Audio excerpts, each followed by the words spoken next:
welcome back to my YouTube channel. I'm Eleonora, and today I'm going to help you step into your goddess energy. How you can claim, demand, and fully own your goddess innate energy. So I can walk in any room regardless of who is in the room, if it's the woman who's cleaning, or I can see the wealthiest person on earth the same way that I would treat the cleaning lady. I will treat that person. God did not create me to see other people above me or to see other people below me. God created me to feel a sense of oneness with all, where there is no separation. So when I walk into a room, I don't try to impress anyone, and I do not get impressed by anyone. I belong wherever I choose to be. There is no place that is too good for you. When you walk into the room, you recognize that it is you who makes the room valuable. And not only am I going to walk into that room, but I'm going to walk into that room with my head up, chest out, as if I own the space. Every place, every experience,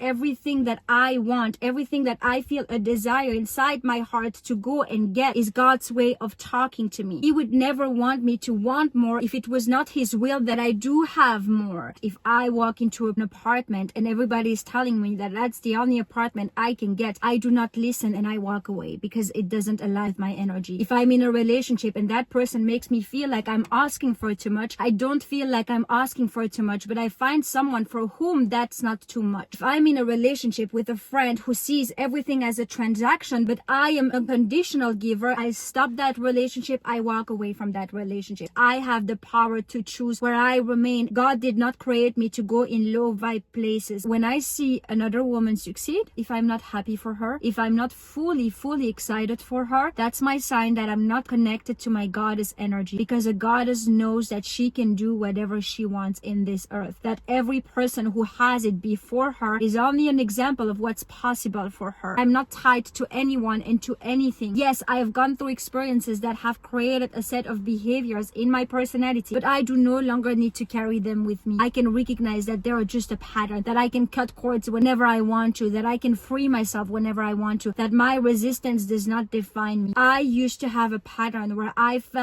caught myself all the time hiding. I did not even know why I was doing that, but every time I would walk into my apartment, I would almost feel like I didn't want to be seen. I needed to hide to be safe, until I started thinking about my childhood and about the patterns that might have created that resistance inside of me. And when I realized that it was because of the environment that I grew up in, because we had to escape home to be safe, but my resistance does not define me. If you and I were in a trouble, I'm not going to allow you to take any space in my mind. If you and I are not agreeing about something, if you are trying to get to my emotions, if you are trying to make me feel any certain way about myself, I'm not going to allow you to take any space in my mind. I'm going to cut cords 5 times a day if I need to, but I'm not going to allow myself to feed into that energy, because I know that every time I feed into that energy, I'm handing over my power, and my power is too precious. I'm very mindful as to who and what has access to my mind. If you are trying to get to my emotions, well, too bad for you. I'm not available for you. If you are trying to make me feel a certain way about myself because I'm not accessible to your energy, that energy is coming back to you. So I'm not even worried about you. I don't only cut cords with these people, but I also cut cords with the versions of myself who are attached to these people. I only seek God's understanding. If you want to be liked by everyone, go sell candy. Do something where you know people will be happy regardless of what you do. You only check in with God's understanding. You check in with your own values and your own morals. Am I doing the right thing for myself and for the other person? Or am I trying to do the right thing for them and self-sacrificing? What is the intention behind what I'm doing? And can you, God, please tell me if I'm doing the right thing for myself and for you? And if the answer is yes, you don't care about how you are perceived, and you don't care about who understands you and who does not understand you. It's a full-time job to try to get everyone to understand and to like you. And you will never get to that point. And you will only lose your energy. So I don't care if you do not understand me. I will only seek God's understanding, and that's it. So I might not have everything figured out. I might have areas of my life where I'm really bad at. I recognize and strengthen and work towards the areas of my life where I need to become better at. And because of that, I remain a queen, because I recognize my weaknesses. I do not allow my weaknesses to make me feel any certain way about myself. I just need to become a little better. That's it. I just need need to become a little better. If I'm not good with my finances, I just practice and I become better at my finances. If I'm not really good with my health, well, I start watching YouTube videos about how to be healthier. I just take responsibility for where I need to become better, and I do not let anyone tell me that I'm less because I do not master that area. I am very selective as to who has access to me, not because I feel better, but because I'm completely fine by myself. And because I'm completely fine by myself, I would rather be with myself than with someone who's not adding up anything into my life. That's why I choose very wisely as to who has access to me. And even though I walk alone into a room, I would rather walk alone with my whole energy into the room than needing someone next to me to feel a certain way about myself. I don't care about how I am perceived. I don't care if everybody thinks that I walk and spend my entire life alone. I would rather be seen like that than give a fake facade of who I'm not.